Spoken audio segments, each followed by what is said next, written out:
Hello, Sir Bernard. Kumusta po? Redman Toys Raymond here. So, ito sir, testingin lang natin yung unit na order nyo before ko siya i-pack for shipping. So, this is the WE Glock 35 Gen 4 Airsoft Gas Blowback Pistol. Okay? So, we have here this QR code. Download nyo yung digital copy ng manual sa website ni WE. Okay? So, we have here the Glock 35. Wait lang, tanggalin ko lang yung magazine. So, yan sir, mas mahaba siya compared sa Glock 17. Okay?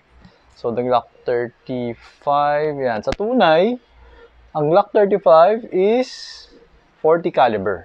Okay? So, sa tunay, walang full auto. 40 caliber ang Glock 35 sa tunay. Ang Glock 34 sa tunay is 9mm. Yung bala, yun yung pinag-usapan. Pero sa airsoft, nilagyan nila ng full auto yung Glock 35. Okay, so this is the semi-auto and then this is full auto. Okay, so maganda sa Glock 35 is it's using a brass barrel. Compared sa Glock 18 kasi parang black na barrel yung gamit niya. You know? Okay, so yan.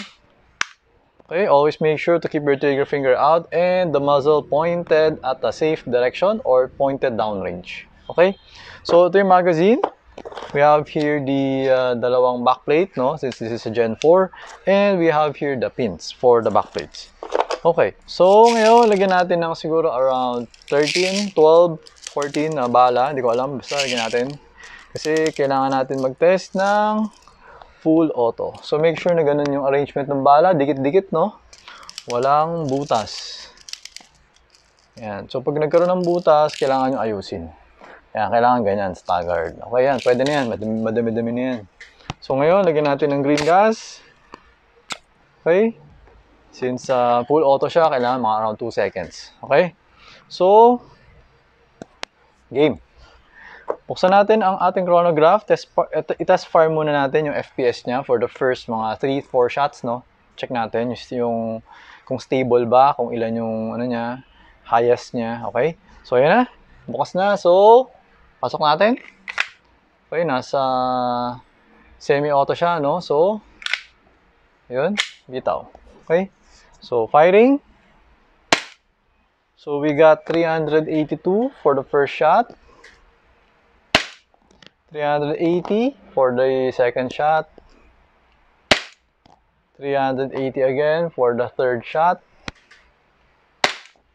375 for the fourth shot. So, yan, more or less, may idea na tayo. 380 yung FPS niya. So, patayin ko lang to. Then, testing na tayo ngayon ng full auto. Okay, switching to full auto. Okay, make sure na naka-ano kasi baka napindot ko lang. So, burst mode. Ayan, 1, 2, 3. So, I'm going to go full auto mode. So, hindi ko na siya i-release. Pag nagbe-burst mode is, pag kinalabit mo, binitawan mo agad. Burst mode yun. Ngayon, gagawin ko is, kakalabitin ko, hindi ko bibitawan para parang machine gun. Okay? So, ito na, sir. Okay? Ayan. So, naubos yung bala, nag-open chamber siya, or nag-open chamber siya. Kasi check natin kung wala na nga bang bala by removing the magazine. Ayan. Or actually, makikita mo siya eh. Ayan o, makikita mo naman eh. Pag may puti pa, hindi sabihin may bala pa. Okay. So, wala nang bala, kaya siya nag-open chamber. So, pull back the slide. Okay, tapos lagay natin ito siya sa semi, and then hammer down. Okay? So, ayun Sir Bernard, okay na tong unit mo.